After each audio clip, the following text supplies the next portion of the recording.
मेरे माता पिता मेरे को ज्यादा नहीं पढ़ा पाए। मैं जो भी बात आज आपसे करने वाला हूं वो मैं प्रैक्टिकल करूंगा, मैं किताबी बात नहीं करूंगा। बहुत लोग बोलते हैं मैं इस बिजनेस को कर रहा हूं, मैंने इस बिजनेस को किया नहीं, मैंने इस बिजनेस को जिया है 15 साल तक।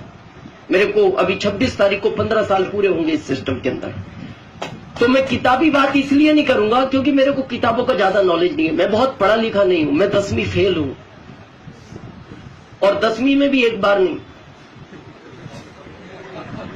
मैंने रिकॉर्ड तोड़ा है। ये बात ताली बजाने लायक नहीं है। ये तो आप मेरे से पूछो क्या तकलीफ हुई होगी उस समय, या मेरे फादर से पूछो। लेकिन मैं ये बात आपको इसलिए कहना चाहता हूं, अगर आपकी एजुकेशन बहुत ज्यादा नहीं है तो आप टेंशन फ्री रहें। इस दुनिया का इतिहास है, भारत का नहीं। जितने भी लोग कम पढ़े लिखे हैं इस दुनिया में वो अमीर हैं। पता है, आपने सोचा ऐसा क्यों हुआ?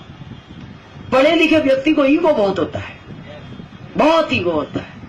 उससे जब भी बात करो वो यही बोलता है ये सब मैं जानता हूं, मेरे को कुछ बताने की जरूरत नहीं है। आप बताने जाओ पढ़े लिखे व्यक्ति को आरसीएम का प्लान, वो बता के बस 17 साल से जानता हूं। चक्कर यह है वो जानता ही है, पहचानता नहीं। पहचानता होता तो इसके अंदर होता। और वो पता है जानता क्यों है? पढ़ा लिखा है, ईगो बहुत है। जिंदगी में हमेशा सीखना चाहिए। जब तक सीखते रहोगे आपकी प्रोग्रेस होगी। जिस दिन आपको लगेगा मैं सब कुछ जानता हूं, उस दिन आपकी लाइफ खत्म होना शुरू हो जाएगी। मैं 15 साल का स्टूडेंट हूं, मैं कभी नहीं बोलता मैं आरसीएम सीख चुका हूं और आपको सिखाने आया हूं। मैं सिखाने नहीं आया, मैं आपसे बातचीत ट्रांसफर करने आया हूं। मैं अभी सीख ही रहा हूं। जो लोग ये बोलते हैं मैं सब जानता हूं, उनके बारे में कहा जाता है वो कुछ नहीं जानते। परफेक्शन इज द पैरालाइसिस, उनको दिमाग का लकवा लग गया। मैं बताऊं जो सब जानता है उसका क्या हाल होता है? करूं थोड़ा क्लियर? एक आदमी था, भागलपुर जैसी बहुत बड़ी सिटी थी, वहां का वो मेन व्यक्ति था। और वो पता सबको क्या बोलता था? मेरे से कुछ भी पूछो, मैं सब जानता हूं, हर चीज का जवाब दे सकता हूं। वहां बहुत सारी भीड़ इकट्ठी हो गई। उन्होंने कहा सेठ जी, आदमी अगर टीचर है तो उसको वकालत का ज्ञान नहीं हो सकता, वकील है तो उसको टीचर का ज्ञान नहीं हो सकता, टीचर है तो उसको डॉक्टरी का ज्ञान नहीं हो सकता, डॉक्टर है तो उसको इंजीनियर का ज्ञान नहीं हो सकता।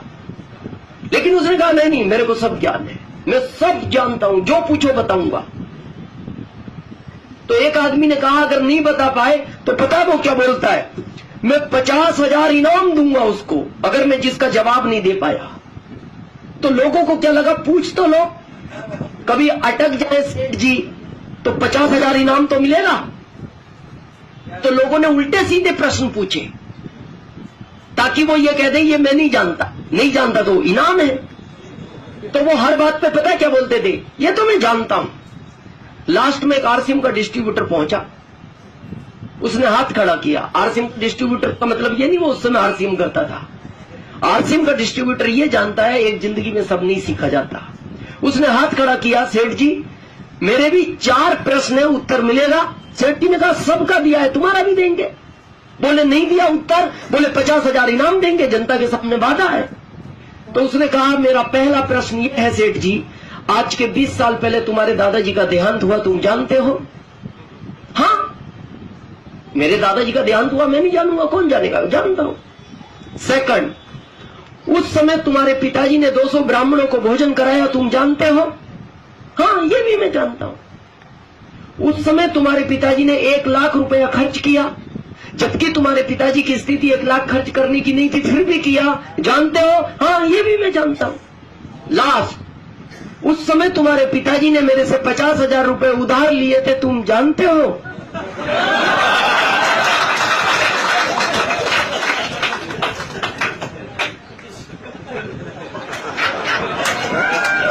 क्या कहे सेठ जी,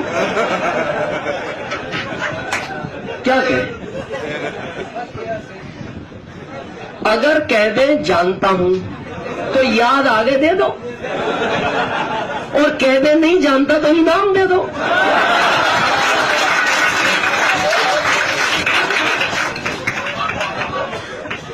ये हालत होती है उसकी जो सब जानता है। और मेरे को पूरा विश्वास है कि हम सब सीखने आए हैं। तैयार हैं आप? जिसने भी आपको बुलाया है उसने एक नाम बताया होगा आपको आरसीएम बिजनेस का। बहुत सारे यहाँ सीनियर हैं, बहुत सारे लोग कुछ समय से आरसीएम को कर रहे हैं। मैं आज आपको थोड़ा सा माइंडली फ्री करने आया हूं। अब आपको आरसीएम को ज्यादा टेंशन लेने की जरूरत नहीं है। अब आपको ये चिंता करने की जरूरत नहीं आरसीएम चलेगा या नहीं चलेगा, हमारा क्या होगा या बिजनेस हमारा कैसे बढ़ेगा, लोग हमारे साथ आएंगे या नहीं आएंगे। मैं एक चीज आज आपको क्लियर कर दूं, जितने भी ये सीनियर लोग हैं या डिस्ट्रीब्यूटर हैं, जिसको भारत में रहना है उसको आरसीएम में आना पड़ेगा। जिसको भारत में रहना है उसको आरसीएम में आना ही पड़ेगा। पता है क्यों? कुछ लोग ये भी कहेंगे आपसे, कुछ भी कर लो मैं नहीं आऊंगा। उनको भी आना पड़ेगा। क्यों आना पड़ेगा? 2016 के पहले तक चॉइस थी, आओ या नहीं आओ। 2016 के बाद ये चॉइस खत्म हो गई। क्यों? क्योंकि 2016 9 सितंबर को मोदी सरकार ने इसको कानून में ले लिया। और जो चीज सरकार के कानून में आ जाती है उसको करना फिर इच्छा नहीं होता, मजबूरी होता है। हेलमेट पहनते हो आप लोग? ये गाइडलाइन में है, सरकार के कानून में है, लेकिन फिर भी आज सब लोग हेलमेट नहीं पहनते। आप देखना, आज भी समझदार आदमी हेलमेट नहीं पहनता। समझदार समझते हो? मतलब जिसको गलियों का ज्ञान होता है, हाँ, गली का ज्ञान, जिसको ये पता है इस गली से निकलने के बाद ट्रैफिक पुलिस वाला नहीं मिलता, वो आज भी हेलमेट नहीं, वो समझदार आदमी है। जैसे अगर भागलपुर की बात करें तो यहां शायद 50% लोग पहनते होंगे, 50 नहीं पहनते। लेकिन आप पटना चले जाओ, 70 पहनते हैं, 30 नहीं पहनते, क्योंकि वहां गवर्नमेंट स्ट्रिक्ट है। आप वेस्ट बंगाल कलकत्ता चले जाओ, वहां 80 पहनते हैं, 20 नहीं पहनते। आप दिल्ली चले जाओ, वहां और स्ट्रिक्ट है, वहां 90 पहनते हैं, 10 नहीं पहनते। लेकिन अगर आप बॉम्बे चले जाओ, वहां 100% पहनना पड़ता है। पता वहां क्यों पहनना पड़ता है? वहां सरकार ने गलियों पर भी कैमरे लगा रखे हैं, गलियों पर भी कैमरे हैं। तो आप समझदार बन के निकल तो सकते हैं, लेकिन 5 दिन बाद आपके घर एक लेटर आता है और उस पर पता है क्या लिखा हुआ आता है? गली से निकलने के 500 रुपए जमा कर जाएं। भाई ये आगे, शुक्ला जी प्लीज, नहीं आगे नहीं प्लीज, अब आगे नहीं। आप टाइम तो देखो सर, क्या नहीं आप टाइम पे नहीं आए फिर आगे आ रहे, प्लीज कोऑपरेट करें। अब आप अरे पीछे रहिए। मैं एक प्लीज आप सब प्लीज कोऑपरेट करें। आप मैं एक चीज बीच में बात आ गई सर को देख के, तो मैं थोड़ा क्लियर कर दूं एक पिक्चर और। जीवन में अगर सक्सेस होना है तो टाइम का बहुत ध्यान रखना। अमीर वो ही आदमी बनता है जो टाइम के प्रति सीरियस है। नहीं तो मैं लिखित में दे सकता हूं, आप जिंदगी में कितनी भी मेहनत कर लेना, अगर आप टाइम के प्रति सीरियस नहीं है तो आप कभी अमीर नहीं बन पाओगे, कभी नहीं बन पाओगे। और मैं उदाहरण दे सकता हूं भारत का ही। देखो 4 महानगर है भारत में, दिल्ली, बॉम्बे, कलकत्ता, मद्रास। चारों में पैसे वाला कौन सा है? बॉम्बे। क्यों है बॉम्बे? जबकि दिल्ली तो उससे कई गुना बड़ा है, दिल्ली में जनसंख्या उससे कई गुना ज्यादा है। बॉम्बे ही पैसे वाला क्यों है? बॉम्बे में आदमी टाइम के प्रति सीरियस है। बॉम्बे की स्थिति पता है आपको क्या है? बॉम्बे में आदमी को टाइम बताने का टाइम नहीं है। हमें लगता है इंसानियत के नाते बताना चाहिए, वो आदमी नहीं जानता, वो कहता है इंसानियत कैसी, टाइम इंपॉर्टेंट। अगर आप बॉम्बे में किसी को टाइम पूछोगे ना, बॉम्बे का आदमी टाइम नहीं बताएगा। और बताएगा तो भागते भागते बताएगा। यहां पूछोगे ना, वहां जाके बोलता है 12:30 बजने वाला है। अपने यहां पूछो, ये वापस आके बताता है।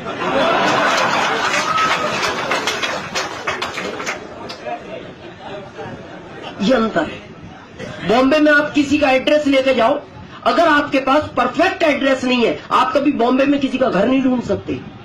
एक ही फ्लैट में आदमी 25 साल से रह रहा है और जाके पड़ोसी को पूछो, भाई साहब वो वर्मा जी रहते हैं ना आपके पास में? वो कहता कौन वर्मा जी? बोले 25 साल से इसी बिल्डिंग में। बोले मैं कोई वर्मा रुमा को नहीं जानता। क्यों? उसको वर्मा जी से कोई काम नहीं। पड़ोसी 25 साल से पड़ोसी को नहीं पहचानता। बोलो। और हमारे यहां की बात करो, पूरी कॉलोनी का इतिहास पता है। हमारे यहां का आदमी तो यहां तक जानता है ये आदमी घर से कब निकलता है, किस पुलिया पर बैठता है और किस और मुंह करके बैठता है।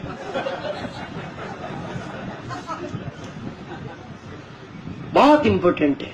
और मैं आगे बात करूंगा इस सिस्टम में। इस सिस्टम में वो ही कामयाब होगा जो टाइम के प्रति सीरियस होगा, क्योंकि ये पैसा ही टाइम का देता है। इसमें टाइम मल्टीपल होता है। आगे बात करने वाले। ओके, तो हम बात कर रहे थे गाइडलाइन की। कानून में आ गया है। अब मेरे को बताओ, बॉम्बे में रहने वाले के पास दो ऑप्शन है, या तो हेलमेट पहनना शुरू करे या बॉम्बे छोड़ दे। तीसरा कोई ऑप्शन नहीं। क्या ये स्टिकता एक दिन पूरे देश में नहीं आएगी? आएगी। पटना में लगने शुरू हो गए, वेस्ट बंगाल कलकत्ता में लगने शुरू हो गए, एमपी इंदौर में लगने शुरू हो गए, गुजरात सूरत में लगने शुरू हो गए। हो सकता है आपके भागलपुर में 15 साल बाद लगे। लगेंगे तो सही। क्या होगा फिर ऑप्शन? या तो हेलमेट पहनना शुरू करो या भागलपुर छोड़ दो।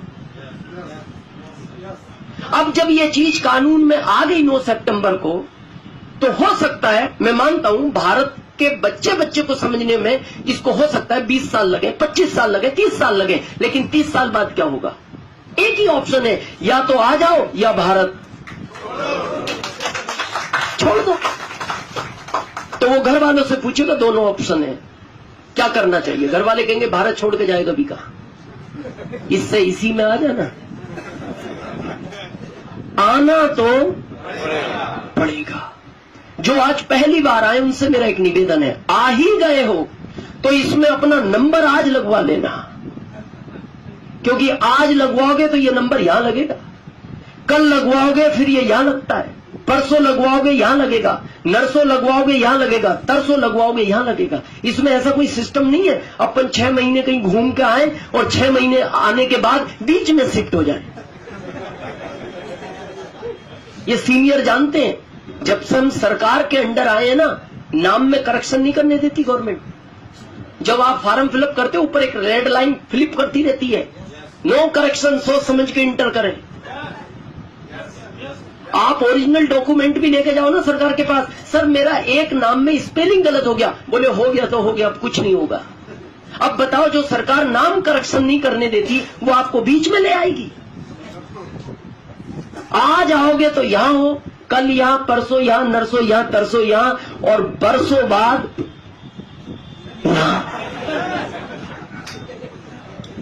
हाँ वो दिखाई नहीं देगा, वो बहुत नीचे चला जाता है, वो दिखाई नहीं देगा। और यहां पता है या दुख क्या होता है? मैं दुख बताता हूं आपको। दुख ये होता है, जिंदगी भर आदमी के दिमाग में एक प्रश्न घूमता है, काश ये वाला नंबर क्या होता। मैं आपको रियल घटना बताता हूं। 26 जुलाई 2002 आप ही की तरह मैं पहली बार एक मीटिंग सुनने गया 15 साल पहले। उसमें 8 व्यक्ति पहले थे, 9वां मैं था, 10वां कोई आया नहीं। आश्चर्य की बात यह है कि जिसने बुलाया वो भी नहीं आया, और उससे भी बड़ा आश्चर्य इस बात का है वो आज तक नहीं आया। बहुत लोग एक बात बोलते हैं, सर मेरा अपलाइन साथ नहीं दे रहा, मेरा अपलाइन हेल्प नहीं कर रहा। बगैर अपलाइन के भी स्टार रूबी बना जा सकता है, बना जा सकता है। अब जब मैं उस हॉल में घुसा तो उस समय मैं सेमी गवर्नमेंट एमपी कृषि उपज मंडी में काम करता था, 2075 रुपए में मेरी सैलरी हुआ करती थी। उस समय मेरे 3 अधिकारी, मेरे जो बॉस थे, वो उस मीटिंग में पहले से बैठे थे। तो मैं एकदम डर गया। मैंने कहा यार बॉस लोग बैठे, अपने को नहीं बैठना चाहिए। अब टिकट तो ले लिया था, तो मैंने सोचा पीछे बैठ जाओ, अगर मुड़ के कोई सा बॉस देखेगा बाहर निकलेंगे। लेकिन जैसे ही मैं इंटर हुआ, बॉस ने तुरंत मुड़ के देख लिया। कैसे आए हो दिनेश? सर जैसे आप आए हो। किसने बुलाया है? सर वो तो आएंगे। मैंने कहा सर आप बैठो, मैं जा रहा हूं। नहीं नहीं बैठ, तू भी बैठ, बैठ, सुन ले, जब आया है तो सुन ले। अब जब मीटिंग शुरू हुई, ध्यान से सुनना, जब मीटिंग शुरू हुई 1 घंटे बाद वो तीनों लोग उठ के चले गए। क्यों उठ के चले गए? पढ़े लिखे थे, दिमाग ज्यादा था, चले गए। मैं बैठा रहा। मीटिंग एंड होने के बाद मैंने उसी समय 1 घंटे बाद आरसीएम को ज्वाइन कर लिया, जबकि मेरी सैलरी 2075 और ज्वाइन करने के लिए उस समय चाहिए थे 1480। स्थिति नहीं थी, फिर भी किया मैंने, इधर उधर जुगाड़ करके तुरंत 1 घंटे में ज्वाइन किया। अगले दिन जब मैं जॉब पे गया तो वो मेरे तीनों बॉस बोलते हैं, उसमें जो मेन बॉस था उसकी सैलरी उस समय 7000 हुआ करती, जो मेन था। तो मेरे को वो मेन बॉस बोलता है दिनेश रात में कब आए? मैंने कहा सर मीटिंग एंड होने के बाद। पूरी मीटिंग सुनी? हाँ। मैंने कहा सर आप तो 1 घंटे बाद गया। अरे बोले कुछ नहीं। मैंने कहा सर एंड ही तो अच्छा था, वो आपने देखा नहीं? एंड वाला जो सीन था वही कीमती था। बोले क्या कीमती था? मैंने कहा इतना कीमती था मैं रात को ही ज्वाइन हो गया। बोले बहुत जल्दी की? मैंने कहा हाँ सर, वो लास्ट का जो मेरे को पॉइंट लगा वो इतना पावरफुल था, मैंने उसी समय जुगाड़ करके ज्वाइनिंग ले ली।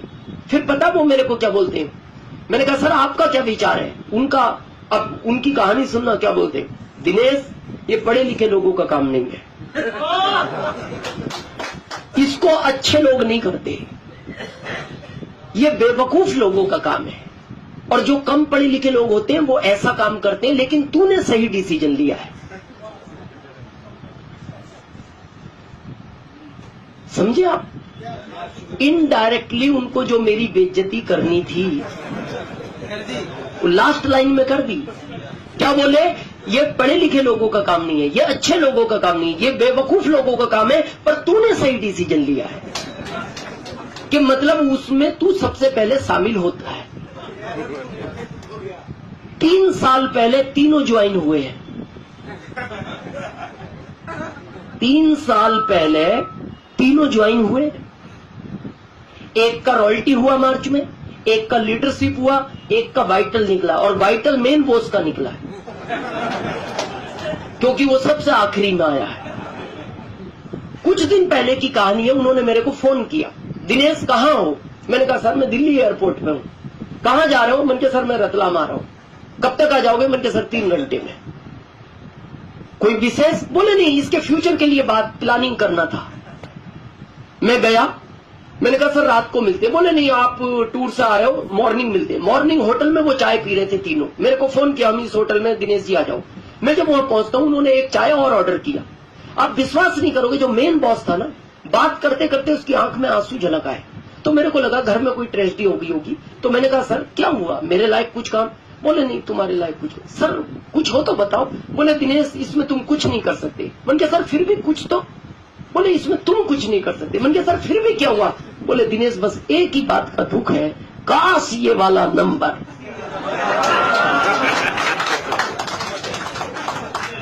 ना होता। अब मैं आपसे पूछता हूं, ये 12 साल का दुख है उनके मेरे बीच में, 12 साल का, ये खत्म हो सकता है? ये जिंदगी में खत्म नहीं होगा। जिंदगी भर आंसू आएंगे और यही दुख रहेगा कि उस मीटिंग में हम भी थे, उसमें दिनेश भी था, काश उसी समय ये वाला नंबर।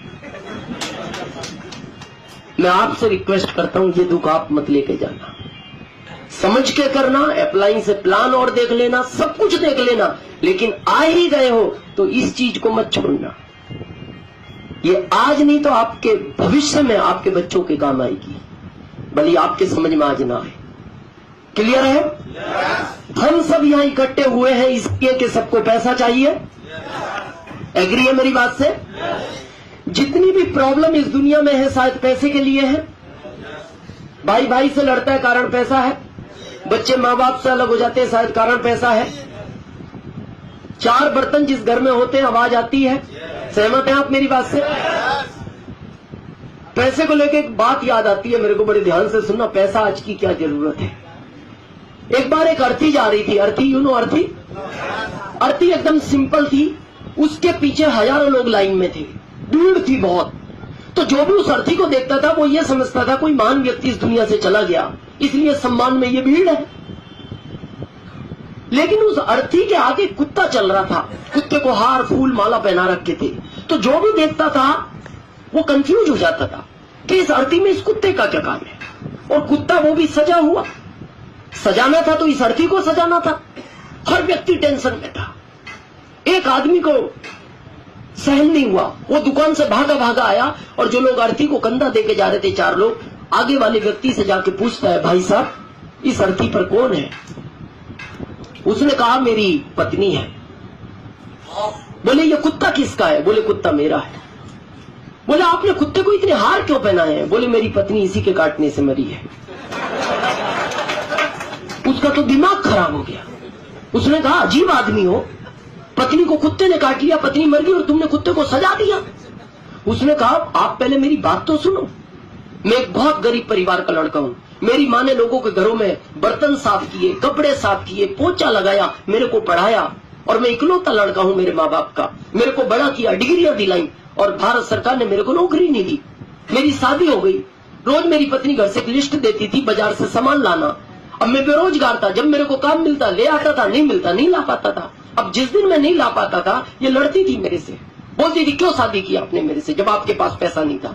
मैं बड़ा परेशान हो गया, रोज की लड़ाई से मैं तंग आ गया और मैं चाहता था किसी भी तरह ये छुटकारा हो।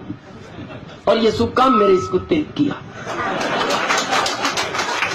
तो वो जो आदमी आया था वो पता क्या बोलता है उस आदमी से, धीरे से कान में, भाई साहब क्या ये कुत्ता एक दिन के लिए उधार मिलेगा?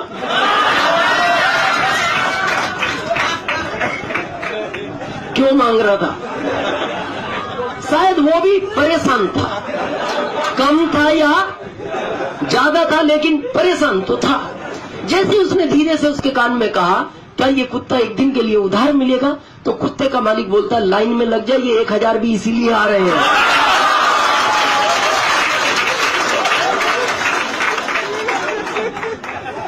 तकलीफ तो है, तकलीफ है, हर आदमी को तकलीफ है, क्योंकि पैसा एक ऐसी चीज है। आज मुकेश अंबानी से कहो और कुछ फैक्ट्री डालिए वो रेडी है। पैसा जितना हो उतना कम है, पैसे से आज तक कोई संतुष्ट नहीं हुआ। मैं आगे आपको कहानी बताने वाला हूं, आने वाले समय में पैसे की बहुत शॉर्टेज हो जाएगी, क्योंकि पैसा भारत का व्यक्ति कमाता है या तो जॉब से या फिर बिजनेस से। तीसरे की तो आज मैं बात करूंगा, इसको डीएसएम बोलते हैं। यह जॉब वाले कुछ लोग हैं, हाथ खड़ा करें एक बार, ये जॉब में है, काफी लोग हैं। स्टूडेंट हाथ खड़ा करें, स्टूडेंट, काफी स्टूडेंट है। अच्छा, जो मदर फादर अपने बच्चों को पढ़ा रहे हैं वो हाथ खड़ा करें, काफी है। मैं आपसे पहला प्रश्न ये पूछता हूं, अपने बच्चों को आप क्यों पढ़ा रहे हैं? ईमानदारी से उत्तर देना।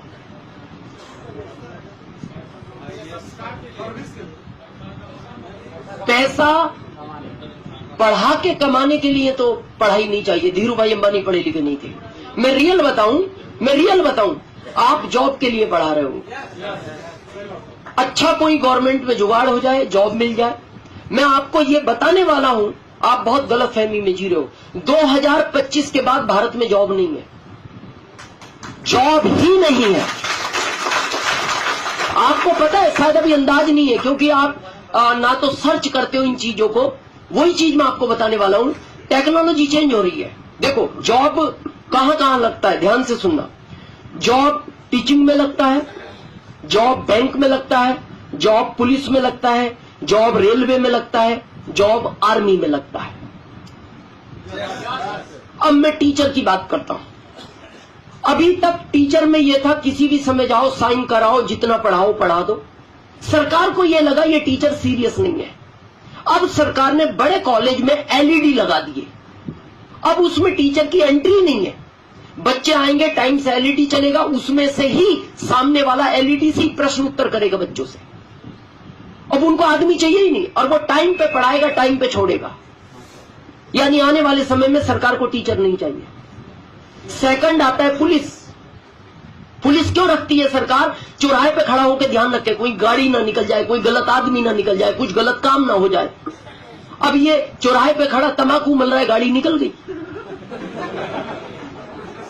बाद में सरकार को पता लगा गाड़ी तो इसी रूट से निकली थी। वो कहता है सर मैं अटेंशन खड़ा था। बोले तुम खड़े थे गाड़ी निकली कैसे? सरकार को लग गया ये आदमी सीरियस नहीं है। आने वाले समय में सरकार हर कोने पे कैमरे लगाएगी। उसे पता है इससे सीरियस आदमी कोई नहीं है, रात में भी जागता है, चींटी नहीं निकल सकती इसकी निगाह से बचकर। अब आने वाले समय में सरकार को पुलिस नहीं चाहिए।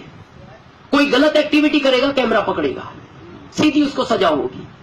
अब तीसरा लगता है बैंक में। बैंक में क्यों चाहिए आदमी सरकार को? एक पैसा देने वाला, एक जमा करने वाला। तो आप देखना जो बैंक में देने वाला पैसा होता है, तो कई बार कैशियर बरसात में नोट चिपके होने की वजह से कई बार एक ज्यादा भी दे देता था। कुछ लोगों के साथ हुआ होगा, जैसे देने थे 80 दे दिए 81। फिर वो फोन करता है सर वो 500 का एक नोट ज्यादा चला गया सर, वो शाम को जब सिल्लक मिलाई ना। इसका मतलब सरकार को पता लग गया आदमी सीरियस नहीं है, ये नोट ज्यादा दे देता। एटीएम ले आई, एटीएम ने कभी आपको एक नोट ज्यादा दिया? देखो कितना सीरियस आदमी है। बरसात में भी चिपका हुआ ज्यादा नहीं देता, उसको डाउट होता है वहीं रोक लेता है, एरर दिखा देता है, बोले बाद में मैं शांति से गिन के दूंगा। है सीरियस। और फिर वो जो बैंक में पैसा देता है ना, वो मैनेजर को 5 बजे घड़ी दिखा देता है, सर मेरा टाइम हो गया। एटीएम बोलता है सर मैं रात के 2 बजे भी बाहर खड़ा हूं, आप कभी भी आपका आदमी भेजो, मैं 24 घंटे सेवा में हूं और सैलरी भी नहीं लूंगा। आपने एक बार मेरे पे इतना खर्च किया है, वो बहुत बड़ा एहसान है आपका मेरे ऊपर। अब रहा कौन? लेने वाला। अब बैंक के लेने वाला एटीएम भी बाहर ला रही है। उस एटीएम में एसबीआई, पंजाब नेशनल, सारी बैंकें लाएंगी। गवर्नमेंट ने पास कर दिया प्रोजेक्ट, सब बैंक के बाहर एटीएम लगाएंगी जिसमें पैसा जमा करोगे, रात में जाओ। अब रहा चेक का, चेक वाले एटीएम भी बैंकें ला रही हैं, चेक भी बाहर लगेंगे, वहीं से स्क्रीन करेगी, वहीं कुछ गलती होगी वो बोल देगा कंप्यूटर इसमें करेक्शन करो, उसके बाद वहीं से आप जिस बैंक में ट्रांसफर करना उस बैंक में ट्रांसफर कर दो। अब बैंक में आदमी नहीं चाहिए सरकार को। अब बचा क्या? रेलवे। रेलवे में क्यों चाहिए आदमी? ट्रेन चलाने वाला, गार्ड, टीटी, टिकट देने वाला, टिकट लेने वाला, टिकट चेक करने वाला। मैं अभी दिल्ली से आ रहा हूं, हमारा जो ये यूनिक इन वर्ल्ड का ऑफिस है ये सेक्टर 11 द्वारिका में है, तो मैंने कार्ड बनवा रखा है हमारे रेलवे का। अभी दिल्ली में बगैर ड्राइवर की ट्रेन चालू कर दी सरकार ने। उसमें ना ड्राइवर है, ना गार्ड है, ना टीटी है, ना टिकट देने वाला है, ना लेने वाला है, कोई नहीं है, सब कंप्यूटराइज है। उसमें सिस्टम पता कैसा? एक गेट है, इस गेट पे इस कार्ड को दिखाओगे और वो स्क्रीन करेगा तो गेट खुलेगा, आप अंदर जा सकते हो, ट्रेन में बैठ ही नहीं सकते। उसके बाद वो कंप्यूटराइज है, आके रुकेगी 5 मिनट, सारे गेट खुलेंगे, आप अंदर हो गए, कंप्यूटर देख लेगा बाहर कोई नहीं है, गेट बंद होंगे, चल पड़ेगी, अगले स्टॉपेज पे रुकी। अब आगे जब उतरोगे तो फिर एक गेट निकल लेगा, कार्ड दिखाओगे, फिर उतना पैसा कट जाएगा, आप बाहर इंटर हो सकते हो। अब उसमें गार्ड टीटी कुछ नहीं। तो भारत का आदमी क्या सोचता है? जुगाड़ू है ना, बोले इसमें कोई चेक करने वाला नहीं है, अपन 2-4 स्टेशन ज्यादा घूम के आएंगे। तो अब आपको जाना था 11, उतरे 13 पे जैसी कार्ड दिखाओगे तो पता अंदर कंप्यूटर में से क्या आ जाएगी। आपको उतरना तो 11 पे था, गलती से 13 पे आ गए, इसलिए 11 की जगह 33 रुपए कट गए। धन्यवाद।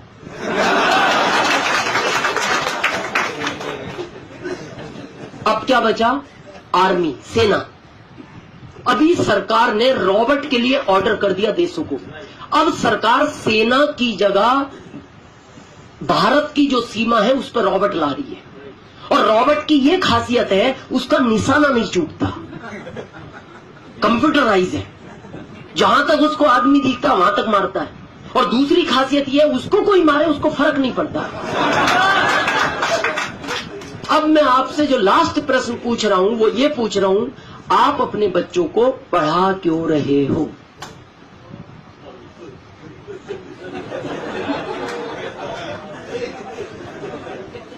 क्या बचा है जिसमें भर्ती करोगे? अच्छा, मैं ये नहीं कहूंगा कि कलेक्टर भी रोबोट बनेगा। नहीं, आप बैठे, बाद में कर सकते हैं, बैठे प्लीज प्लीज। मैं ये नहीं कहूंगा कि कलेक्टर भी रोबोट बनेगा। कलेक्टर रहेगा, वहां आदमी रहेगा। लेकिन फिर क्या होगा कि जहां अभी भारत सरकार को 1 लाख बच्चों में 1000 चाहिए, फिर वह सरकार को 1 बच्चा चाहिए, 1000 नहीं चाहिए। पूरा टेक्नोलॉजी चेंज हो रही है। जैसा सर का मैं जवाब दे देता हूं, वो कह रहे मैं बताऊं, नॉलेज के लिए पढ़ाना चाहिए, लेकिन नॉलेज पैसा नहीं देता। आप पढ़ा के वो घर बैठा है, पैसे आएंगे क्या? जॉब करेगा तो पैसे आएंगे, जॉब करेगा तो पैसे आएंगे, जॉब है नहीं सरकार के पास। अब प्रश्न क्या उठता है, सेकंड ऑप्शन है बिजनेस। बिजनेस में पैसा है, इसमें कोई डाउट नहीं है, लेकिन बिजनेस का नियम पता है क्या है? पैसा लगाओ पैसा कमाओ। आपको क्या लगता है भारत में पैसा लगा के पैसा कमाना आसान है? आपको सुन के आश्चर्य होगा, जो लोग पढ़े लिखे ये सर्च करते हैं ऑनलाइन, जितना कंपटीशन पूरी दुनिया के देशों में, उससे ज्यादा अकेले भारत के बिजनेस में कंपटीशन है। भारत का आदमी कमाने की बजाय दूसरे को गिराने में लगा है। 10 रुपए की चीज 9 में बेचने को तैयार है। क्यों? पड़ोसी की दुकान खत्म हो जाए, इतना कंपटीशन है। और भारत का आदमी पता है सीना चौड़ा करके घूम रहा है, कुछ नहीं होगा, बिजनेस कर लेंगे। बिजनेस कर लोगे, विजय माल्या से मिलो, माइंड नहीं था उसके पास। किंग फिशर जो फ्लाइट है ना, मैंने उसमें सैकड़ों बार सफर किया है। सबसे महंगी फ्लाइट हुआ करती थी भारत की, जिसको अभी इंडिगो ने खरीद लिया। और वाइन का पूरी दुनिया में व्यापार करता है, वो शराब बेचने का राजा है दुनिया का। क्या कम दिमाग का आदमी था? लेकिन कंपटीशन में मारा गया वो आदमी। चलो, हो सकता है उसमें दिमाग ना हो। नोकिया की बात करें, आज गांव गांव में पूछो, बच्चा बच्चा नोकिया का नाम जानता। कहां गया नोकिया? माइक्रोसॉफ्ट में मर्ज हो गया। क्या लगता है आपको उसको? भारत के लाखों लोग सड़क पे आए उसके चक्कर में, जो उसका बिजनेस करते थे। और वो गए नोकिया के पास, सर हमारा क्या होगा? नोकिया बोलता मेरे को मेरा पता नहीं लग रहा अभी क्या होगा, तुम मेरे पास मुंह उठा के चले आए, हमारा क्या होगा? चलो, हो सकता है नोकिया से गलती होगी हो। HMT घड़ी, या बड़े बुजुर्ग जानते हैं, पहले किसी को दहेज में HMT घड़ी मिलती थी ना, समाज में एक मैसेज जाता था, किसी बड़े घर में शादी हुई है, अभी लेके पछता रहा होगा। बोले इससे टाइटन दे देते, बेइज्जती तो नहीं होती। सोचो, 1 साल नहीं 8 साल तक सरकार ने उसका इंतजार किया। लगातार 8 साल नुकसान में चला HMT, और बंद कर दिया सरकार ने। यानी पैसा लगा के पैसा कमाना आसान। लेकिन जिसकी आज मैं बात करना है वो DSM, बहुत ध्यान से सुनना। यह सिस्टम 70 साल पहले इस दुनिया में आया। 70 साल पहले भारत में आया ये 1994 में, और 1994 में इसको डॉक्टर मनमोहन सिंह जी, जो हमारे पूर्व प्रधानमंत्री हैं, उन्होंने ही DSM को इंडिया में आने की अनुमति दी थी। अब प्रश्न यह उठता है, ये सिस्टम की जरूरत क्यों पड़ी, क्यों आया, क्यों मनमोहन सिंह जी लाए? मनमोहन सिंह जी के बारे में कुछ लोग जानते होंगे, वो दुनिया के टॉप 10 अर्थशास्त्रियों में उनका नाम आता है। दुनिया के बहुत माइंडेड व्यक्ति हैं। वो जब अमेरिका गए थे, उस समय वो वित्त मंत्री थे, तो उन्होंने अमेरिका में देखा हर आदमी कार चलाता है, यानी झाड़ू लगाने वाला भी कार से उतर रहा है। तो उन्होंने उस आदमी को रोक के पूछा, अपना पूरा उन्होंने गाड़ियां रुकवाई, बोले इस आदमी को बुला के लाओ जो कार से आया है। उससे पूछा, भाई ये कार किसकी है? बोले कार किसकी नहीं, कार इसकी है। बोले तू झाड़ू लगाता है? बोले ये मेरा प्रोफेशन है। बोले झाड़ू लगाता है, कार मेंटेन करता है? बोले सर आप आगे जाके मत पूछना, यहाँ हर व्यक्ति के पास कार है। क्यों? बोले हम जो भी खरीदते हैं ना, उसका हमारे घर में 45% वापस आ जाता है। यहाँ हर व्यक्ति पैसे वाला है, हर व्यक्ति के पास कार है। अब आगे जाके मत पूछना कार किसकी है। उन्होंने ये बात उनके दिल को छुई। उन्होंने अमेरिका गवर्नमेंट से बात की, क्या ये सिस्टम भारत में नहीं चल सकता? अमेरिका गवर्नमेंट ने कहा चल सकता है, आप वित्त मंत्री हो, आपको अधिकार है, चलाओ तो चला दो। उन्होंने कहा क्या मेरा देश आपके देश की तरह अमीर बनेगा? तो वहां की गवर्नमेंट का स्टेटमेंट पता है क्या था?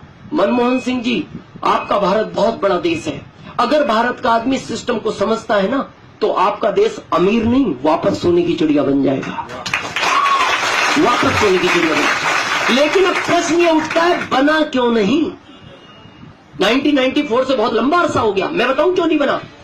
मनमोहन सिंह जी से उस समय एक बहुत बड़ी गलती ये हो गई, वो इस पे कानून नहीं ला पाए। अगर उसी समय इस पे कानून आ जाता ना, DSM पे, आज भारत का नक्शा चेंज होता। अब कानून क्यों नहीं लाए? गलती उनकी भी नहीं थी, भारत के थे ना। उनको क्या लगा कि भारत में 20-25 साल तो बगैर कानून के चीज चलती रहती है, कहां इतना टेंशन लेना। लेकिन इसकी आड़ में पता क्या हुआ, करंट की पोजीशन बता रहा हूं, क्योंकि मैं दिल्ली बैठता हूं 5 दिन में, मानव अधिकार में प्रदेश अध्यक्ष हूं एमपी का, तो सरकार के साथ मेरी 5 दिन मीटिंग रहती है दिल्ली। सरकार के पास जो आंकड़ा है वो करंट में 32,900 कंपनियों का है। इसकी आड़ में इतनी कंपनियों ने जन्म ले लिया भारत में। आज देखो ना, ऐसी ऐसी कंपनियां आई भारत में, 5 साल में पैसा डबल, 4 साल में डबल, 3 साल में डबल, 2 साल में डबल, 1 साल में डबल, और 2016 के एंड में तो ऐसी कंपनियां आ गई थी, सुबह जमा करो शाम को डबल। कहां से होगा? इतना लूटम लाट चला। इसलिए मोदी सरकार ने 9 सितंबर को इस पे गाइडलाइन बनाई, और आप आरसीएम वालों के लिए गर्व की बात यह है, इस 32,900 में गाइडलाइन के हिसाब से इंडिया नहीं दुनिया में आप टॉप नंबर पर हो।